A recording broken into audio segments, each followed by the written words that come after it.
Well, a few weeks back, the doorbell rang and the postman delivered a new rendition of the raccoon with not a push button lock, but with their top liner lock is what they call it. It's basically a compression lock like we know from some other brands. It's very similar in its design and profile. But if you remember back a few months ago, I had the VOSTEED RS Chaos with that exact same style of compression lock, and we did some simple spine thwacks, and it did not fare well. This model is loosey-goosey, plays all over the place. It overextended that particular compression lock style. They call it a top liner lock. It over-traveled, caused a lot of play now, and just really took away the durability and enjoyment from that RS Chaos.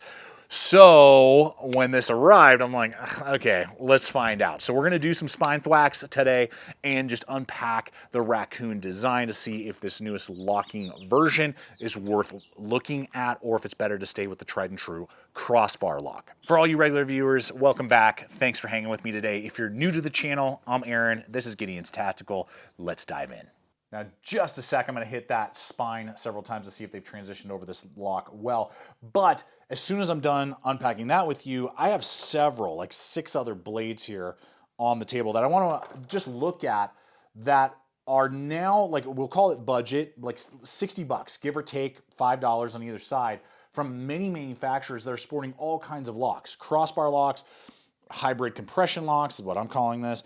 Push button locks, and what to expect, some things I'm just noticing in general, just to kind of give you almost more of like a buyer's guide in this price range from a few different manufacturers and things to consider. But we'll do that after we test out this lock.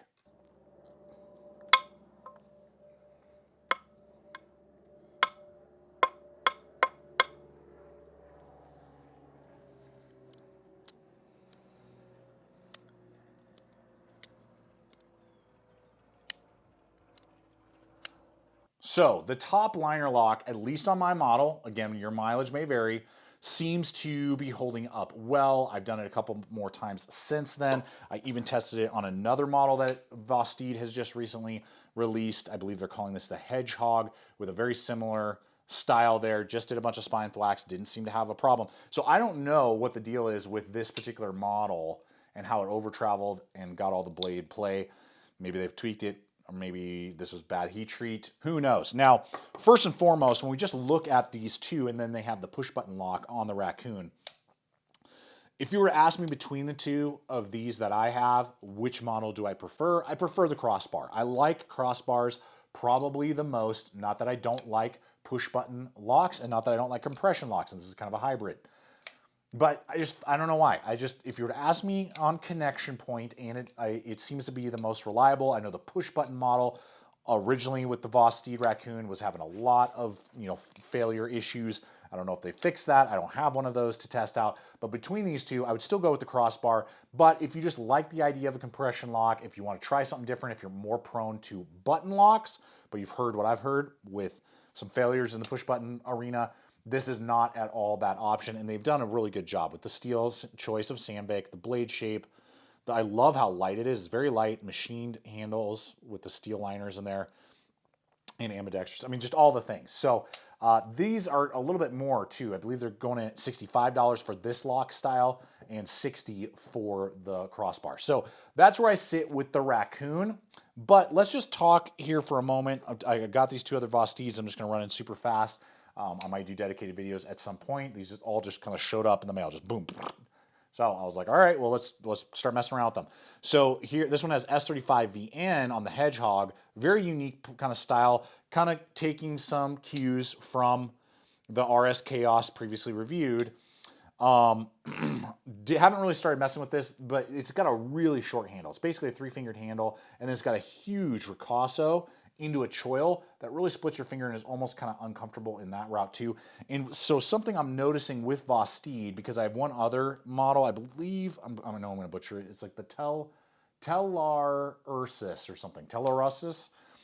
I love the profile. This thing is sick looking. Crossbar, this one has micarta, loop over, plate deployment that they brought back far enough so it's not going to bind up on cutting tasks, and it's going to bypass for any sharpening.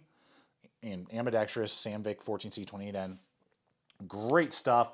They're pricing this one at about $70, I believe, for this model. And it definitely has like a cool profile to it. I love the kind of like aggressive reverse tanto right there.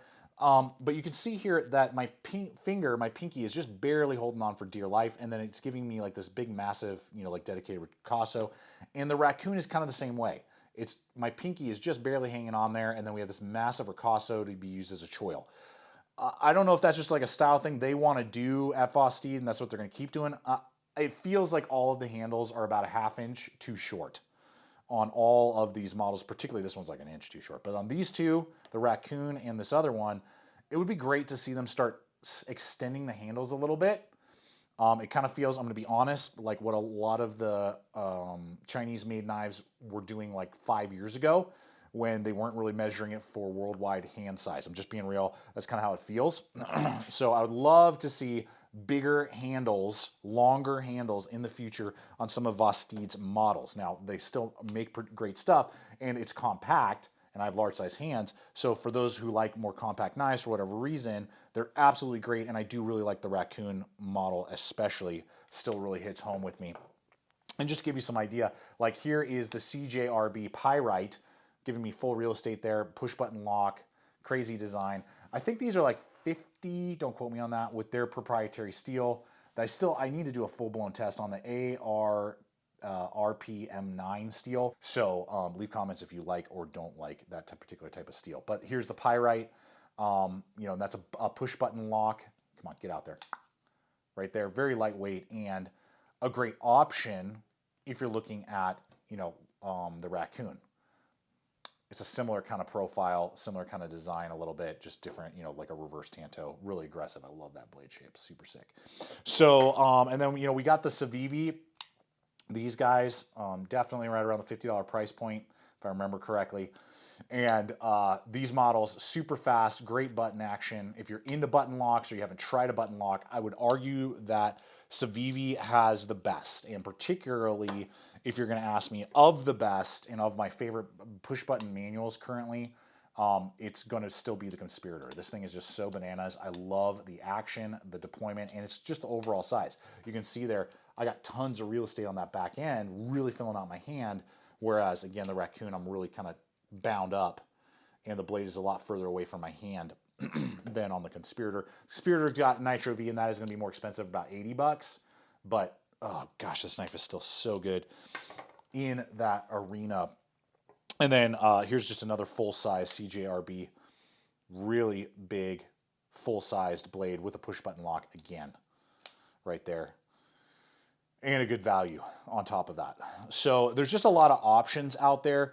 And the raccoons and similar blades, if you're you just have smaller hands or you like the more compact blades, that's really where I'm seeing like a lot of wins. And crossbar, so VOSTEED's really hitting that out of the park with their crossbars and the function. And if you're looking for more of like push button locks, that's where the CIVIVI,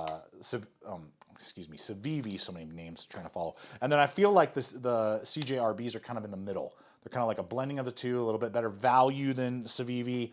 But giving you a little bit bigger handle size than, say, the VOSTEED. So that's just kind of a quick rundown of a lot of these knives coming out right now. They're dropping new models like all the freaking time. So I just want to kind of catch you up to speed. And if you're kind of looking, I'll have all of these included in the links in the description box below, so that if you're interested and you want to like pick one up or you want to try one out, there's a lot of high value in all of these models. It just really depends on your kind of preference and handle size and lock mechanism. You're getting so many locking choices. Back in the day, it was like you had liner lock or lock back, enjoy. And then, you know, you want to spend tons of money, go get a Benchmade crossbar. And now there's so many, you know, access, so many options out there at great price points that it does really hook up the knife user, I feel like, in a way that we've never really seen before. So leave comments below. Let me know what you guys think. What's your favorite of these kind of models? What has been working well for you?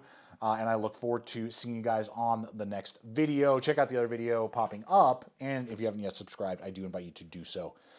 Until next time, always remember, stay equipped, stay prepared, and I'll see you out there.